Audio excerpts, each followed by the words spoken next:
You know, miraculous things can occur in the unlikeliest of places. Case in point, the corner of routes 14 and 18 in the town of Whitman, where you'll find a very special parking lot.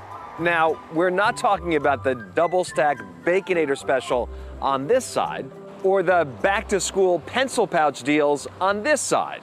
No, this ordinary-looking parking lot is the sacred site of a truly wondrous occurrence some 80 years ago, the birthplace of the chocolate chip cookie. The Toll House restaurant in Whitman was known far and wide. The Kennedys visited there, actors and actresses. Sadly, the restaurant burned to the ground in 1984, but owner Ruth Wakefield left a lasting gift to the world. Ruth made her first cookie by using an ice pick on a giant 25-pound block of chocolate in the kitchen and just chipped off little pieces to try it in the cookie. And it worked. I brought you the cookies.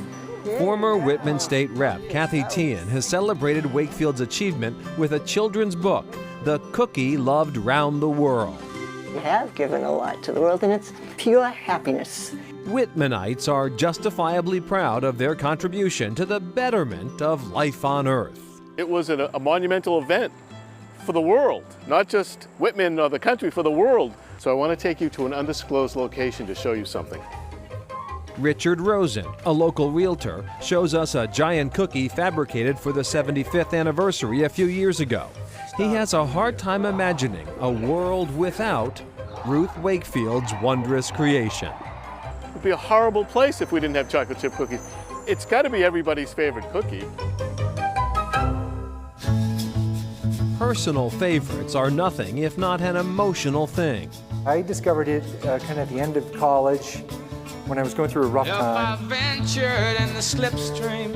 It was like a life raft to me. Writer and musician Ryan Walsh had fallen under the spell of Astral Weeks, Van Morrison's mystical acoustic masterpiece from 1968.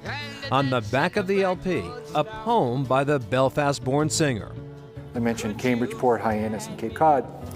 I thought, well, these must also be places in Ireland because, you know, it literally doesn't make sense that he would be here. But he was. Turns out Van Morrison spent a crucial creative year in the Boston area. What resulted was an album that routinely shows up on best of all time lists. Ryan Walsh sets out to unearth details of Morrison's hidden history in Boston in Astral Weeks, A Secret History of 1968. And what I love about this story is that even though his time in Boston was unusual and hard, it's where he kind of figured it out. First stop, Green Street in Cambridge, where Van Morrison took up with his new American wife, just a couple of years away from scoring a top 10 single.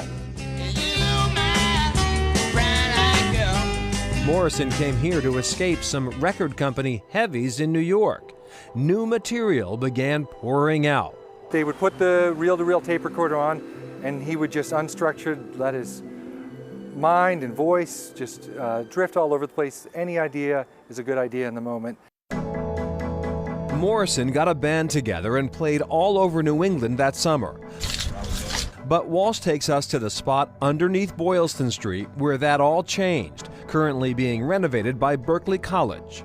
We're 2 floors down into a very echoey basement on Boylston Street. In this room was a club called the Catacombs, and Van Morrison played a series of concerts here in August 1968 that birthed the sound of Astral Weeks. It was a radical shift. Van Morrison abruptly went acoustic and improvisational. If I ventured in the slipstream between the viaducts of your dream. John Payne of Brookline sat in with Morrison at the Catacombs. One song was all it took to know he was in the presence of a very special talent. He really heard every note I played. He listened to every note I played, and that would affect his phrasing even. At the end of the first song, I went like, wow, this is something. Payne would be the only Boston musician to end up on the album. The release of Astral Weeks was met with a curious apathy. When the album came out, we had to go to 3 record stores before we could find the album, and then it was under M Miscellaneous. But over time, this dense tapestry of free-form mysticism and sonic wanderings has taken on a mythical status with music aficionados. Yeah, I think it's the ultimate slow burn. I mean, it took decades to become a legend. That's the magic of the whole album. Nothing about the process of making it suggested this was going to be a masterpiece. It's kind of chaos front to back. It's almost like if you painted a masterpiece in the middle of a riot. Like it doesn't make sense. Brian Walsh's book surrounds Van Morrison's story with a picture of Boston during that tumultuous year of 1968. It was an interesting time in Boston and around the country, actually. Van Morrison, by the way, still alive and well, cantankerous as ever, did not cooperate with Walsh on the book at all and hasn't had any comment on the book since it's come out. So we don't know how Van feels about it, but a lot of people like it. Next, a homeowner's happy surprise.